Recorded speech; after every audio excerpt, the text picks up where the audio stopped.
Herkese merhaba. Bugünkü incelememize hoş geldiniz. Bugün aslında hepimizin her gün tam ortasında bulunduğu, cüzdanımızı, kararlarımızı ve hatta dünyadaki devasa şirketlerin kaderini belirleyen o büyük ve görünmez savaşı konuşacağız. Arz ve talebi sadece sıkıcı bir ekonomi terimi gibi düşünmeyin. Bunu iki zıt takım arasında hiç bitmeyen, oldukça hararetli bir halat çekme yarışı olarak hayal etmenizi istiyorum. Bir tarafta biz varız, yani alıcılar. Diğer tarafta ise satıcılar var. Gelin bu görünmez güçlerin dünyasına biraz daha yakından bakalım. Şimdi arz ve talep deyince çoğumuzun aklına hemen 1776 yılı ve o meşhur ekonomist Adam Smith gelir değil mi? Ama aslında bir malın talebiyle fiyatı arasındaki o ters yönlü ilişkiyi çok daha önceden ta 8. yüzyılda fark eden biri vardı. İbrahim İbni Edhem. Bir gün kendisine bir malın ne kadar pahalı olduğundan şikayet ettiklerinde verdiği cevap tek kelimeyle muazzam. Almamakla onu ucuzlatınız. İnanılmaz gerçekten. Yüzyıllar öncesinden gelen kısacık bir cümle modern ekonomik teorinin özünü kusursuz bir şekilde özetliyor. Bugünkü incelememizde bu oyunun kurallarına ve oyuncularına tek tek bakacağız. Önce piyasayı yöneten o görünmez güçleri konuşup ardından alıcı ve satıcıların davranışlarını şekillendiren talep ve arz yasalarına dalacağız. Sonra bu güçleri perde arkasından nelerin etkilediğine bakıp piyasa dengesini, yani o büyük buluşmayı göreceğiz. En sonunda da tüm bu anlattıklarımızı gerçek hayattan çarpıcı bir örnekle pekiştireceğiz. Hazırsanız hemen başlayalım. Öncelikle her piyasanın arkasında tıkır tıkır çalışan şu meşhur görünmez güçlerin sahnesine bir adım atalım. Alıcılar ve satıcılar arasındaki o bitmek bilmeyen çekişmenin temeline iniyoruz. Bu halat çekme yarışında sahaya ilk olarak alıcılar, yani biz çıkıyoruz.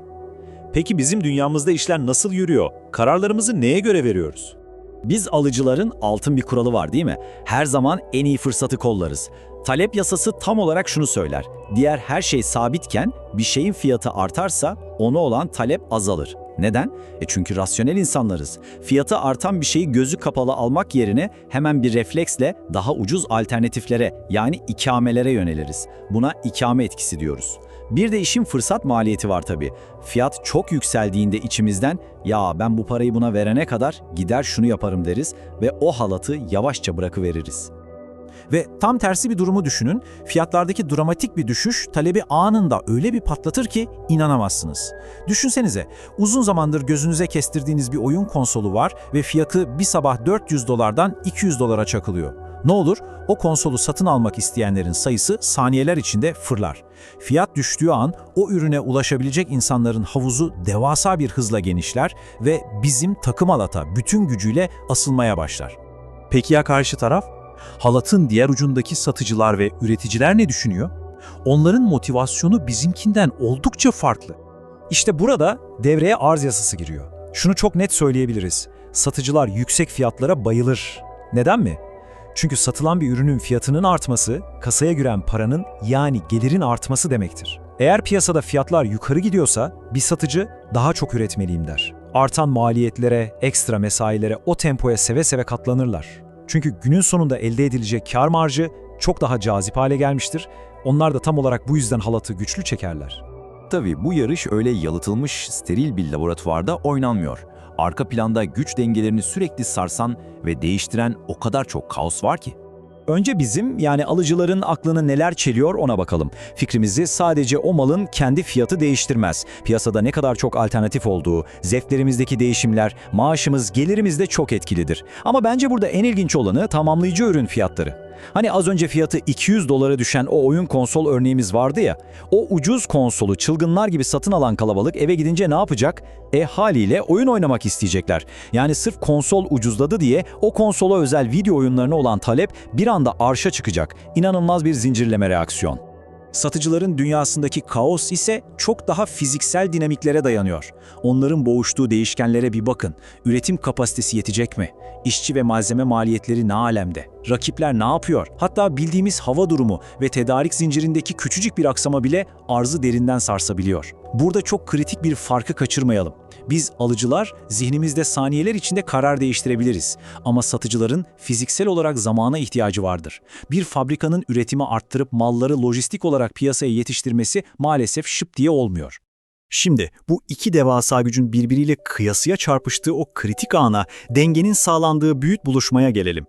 İki zıt takımın halatı amansızca çektiği bu yarışta her iki tarafında tamam anlaştık deyip halatı bıraktığı o sihirli anın adı piyasa dengesidir. Aşağı doğru inen bizim talep eğrimizle yukarı doğru tırmanan o arz eğrisinin tam ortada buluştuğu yer, burası gerçekten işin tatlı noktasıdır. İşte tam bu denge fiyatında üreticiyi satmak istediği her şeyi elinden çıkarır, biz alıcılar da tam ihtiyacımız olan şeyi cebimize uygun gördüğümüz bir fiyata almış oluruz. Yani masadan herkes mutlu kalkar. Ama biraz durup düşünelim. Piyasa bu el sıkışmaya, bu denge noktasına kendi kendine tam olarak nasıl ulaşıyor? İktisat tarihi bu büyüleyici mekanizmayı iki farklı efsanevi isimle açıklıyor. Alfred Marshall'a göre eğer piyasada insanlar üretilenden daha fazlasını istiyorsa, yani bir talep miktar fazlası varsa, satıcılar hemen uyanır ve fiyatları yukarı çeker. Yani ona göre miktar fiyatı belirler. Ancak Leon Walras olaya tam tersi bir açıdan bakar. O doğrudan fiyata odaklanır. Der ki, eğer alıcıların ödemeye razı olduğu fiyat, satıcıların biçtiği fiyattan daha yüksekse, o piyasadaki üretim miktarı hızla artar. Biri fiyattaki değişimi, diğeri miktardaki değişimi işleri yoluna koyan ana faktör olarak görüyor. Aynı soruna iki harika ve zıt bakış açısı değil mi? Peki, tüm bu teorik kuramlar ve akademik yasalar gerçek hayatta, bizim kendi sokağımızda nasıl işliyor? Gelin bunu çok ama çok tanıdık bir örnekle, şemsiye etkisiyle gözümüzde canlandıralım. Açık, günlük güneşlik bir günde keyifle yürüyorsunuz ve aniden birdenbire şiddetli bir yağmur bastırıyor. Saniyeler içinde sokaktaki herkesin ıslanmamak için acil bir şemsiyeye ihtiyacı oluyor. Şemsiye talebi kelimenin tam anlamıyla zirveye fırlıyor. Bu ani talep patlamasını gören satıcılar ellerindeki kısıtlı şemsiyelerin fiyatını anında yukarı çekiyorlar. Sonra ne mi oluyor? Bu yüksek fiyatları ve tükenen stokları gören üreticiler parayı kaçırmamak için hemen makineleri hızlandırıyor, daha fazla şemsiye üretmek için zamanla yarışmaya başlıyorlar. Sadece hava durumundaki saniyelik bir değişim bile zincirleme bir reaksiyonla tüm piyasanın dengesini işte böyle alt üst edip baştan şekillendiriyor. Bugünkü incelememizi bitirmeden önce size son bir soru sormak istiyorum ve bir sonraki sefere kadar bunu gerçekten düşünmenizi rica ediyorum. Yaptığınız en son alışverişi şöyle bir aklınıza getirin. Sizi o ürünü o fiyata almaya iten şey tam olarak neydi? Acaba ürün piyasada çok az bulunuyor diye panikleyip mi aldınız, yoksa tamamen sizin o anki yoğun isteğiniz ve kişisel talebiniz mi ağır bastı? Belki de bu iki görünmez gücün çarpışmasının tam ortasında kaldınız, kim bilir. Piyasayı yöneten bu güçler, fark etsek de etmesek de her an etrafımızda çalışıyor. Sadece onlara doğru mercekle bakmamız gerekiyor. Bu analizimizde bana katıldığınız için çok teşekkürler. Bir sonraki incelememizde görüşmek üzere.